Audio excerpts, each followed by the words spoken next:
и ударил меня головой. Вот так я летела и ударилась сильно головой, и я тогда уже упала. 19 октября избили и вышли, я как раз и выгнали меня. У меня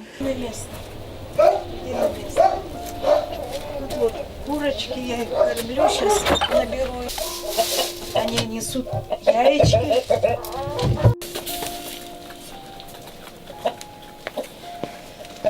Ну и им удобно, хозяевам тоже, вот они, а то он, хозяин, утром, вечером приходил, кормил их, собак, варил еду, а у него тяжелый труд тоже.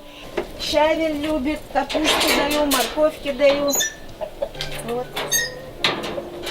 Потом пшеницу тоже, чашку, воду каждый день меняю им. Когда я хотела выбежать за арку на улицу, он меня за волосы вот так назад затащил домой. А я кричала, думала, соседи услышат и зайдут, подстыдят его. Я кричала: помогите, помогите. А он меня так бил, это вообще. А это стояла сноха и говорила: ты посмотри на эту сраную хозяйку. Нашлась тут хозяйка, расхозяйничалась.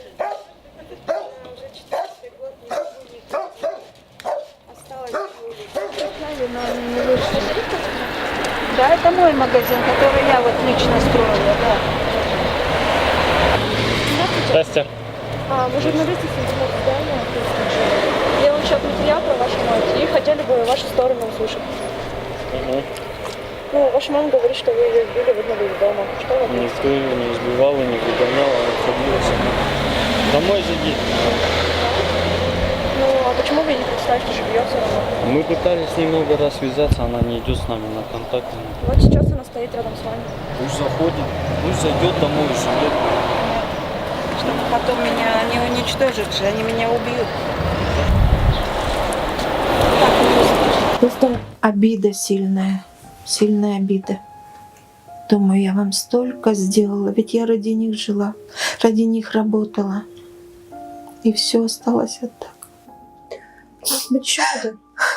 Давайте, не переживайте.